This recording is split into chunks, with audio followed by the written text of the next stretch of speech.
నంద్యాల జిల్లా ఆలగడ్డలో జాతీయ హస్తకళల అభివృద్ధి కార్యక్రమం నిర్వహించారు. ఈ కార్యక్రమానికి ముఖ్య అతిథిగా ఎమ్మెల్యే భూమా అఖిలప్రియ, రాష్ట్ర హస్తకళల అభివృద్ధి సంస్థ చైర్మన్ డాక్టర్ పసుపులేటి హరిప్రసాద్ విచ్చేశారు. ఎన్హెచ్డిపి కింద 50 మంది రాతి శిల్ప కళాకారులకు మెరుగైన పనిముట్లను పంపిణీ చేశారు. ఈ సందర్భంగా హంపి అవార్డు అందుకున్న శంకర ఆచార్యని ఘనంగా సత్కరించారు. శిల్పి కళాకారులు ఎదుర్కొంటున్న సమస్యలను ఎమ్మెల్యే భూమా అఖిల, చైర్మన్ హరిప్రసాద్ అడిగి తెలుసుకున్నారు. కళాకారులకి కొన్ని ఇబ్బందులు ఉన్నాయి. ఆ ఇబ్బందులు ప్రభుత్వం తరపు నుంచి మేము తీర్చగలిగితే ఇంకా బ్రహ్మాండంగా వాళ్ళ కుటుంబాలు బాగుపడతాయి, ఈ వ్యవస్థ బాగుపడుతుంది. అదేవిధంగా పై లెవెల్లో కూడా అన్ని విధాలుగా ఇంకా ఇంప్రూవ్ అవ్వడానికి అవకాశం ఉంటుంది. లేకపోతే గతంలో ఇందాక నేను మన వాళ్ళని కలిసి ఇక్కడ మగ్గం వేస్తారు. మగ్గం వేసే వాళ్ళు గతంలో 200 కుటుంబాలు ఉన్నాయి. దాదాపు 500 శిల్ప కళాకారులు ఆ పరిస్థితి రాకుండా ఉండాలి అంటే కొన్ని సమస్యలు ఏవైతే వాళ్ళు ఎదుర్కొంటున్నారో అవి కూడా నేను ఆల్రెడీ అంత దృష్టిలో పెట్టినాను. మీకు గుర్తుందో లేదో, ఎన్నికలకు ముందు కలిసినప్పుడు కూడా ఈ సమస్యలు అన్ని కనుక్కోవడం జరిగింది.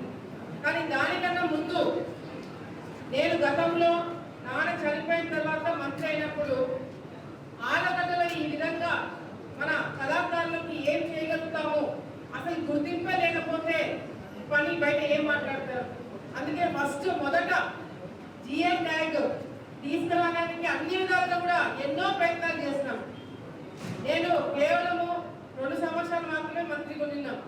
కానీ అప్పుడు కేంద్ర ప్రభుత్వంలో వెంకయ్య నాయుడు గారు ఉన్నప్పుడు ఆయన దగ్గరికి నేను తీసుకొని వెళ్ళి ఈ విధంగా ఉంది, నాకు ఆలగడ్డకి జియో ట్యాగ్ తీసుకురావాలని చెప్పిన వెంటనే అప్పుడు సెంట్రల్ మినిస్టర్ గా ఉన్న ఆల్ఫోన్స్, కేరళ టూరిజం మినిస్టర్, ఆయన దగ్గరుండి మరి ఈ జిఐ ట్యాగ్ తెప్పించడానికి అన్ని విధాలుగా కూడా మనకు సహకరించాలని మరొకసారి వాళ్ళందరూ కూడా గుర్తు చేసుకోవాల్సిన అవసరం ఏంటంటే క్రాఫ్ట్ విలేజ్ అది నేను మంత్రిగా ఉన్నప్పుడే ప్లాన్ చేసిన.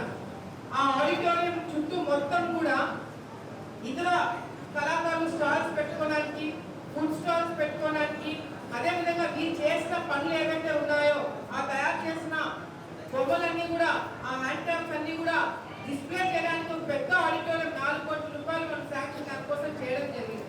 కానీ ఆ రోజు దురదృష్టము ప్రభుత్వం మారడం వల్ల అవన్నీ కూడా వెనక్కి వెళ్ళిపోయినాయి. ఇప్పుడు కూడా అటువైపు వెళ్తే ఆడిటోరియం మధ్యలో ఆగిపోయి అట్టే కనిపిస్తుంది. ఇప్పుడు కూడా మేము దుర్గేష్ గారికి కూడా నేను ఆ రిప్రజెంటేషన్ ఇవ్వడం జరిగింది. ఈ వీడియో మీకు నచ్చినట్లయితే లైక్ కొట్టి షేర్ చేసి మా వైకే టీవీ ఛానల్ని సబ్స్క్రైబ్ చేయండి.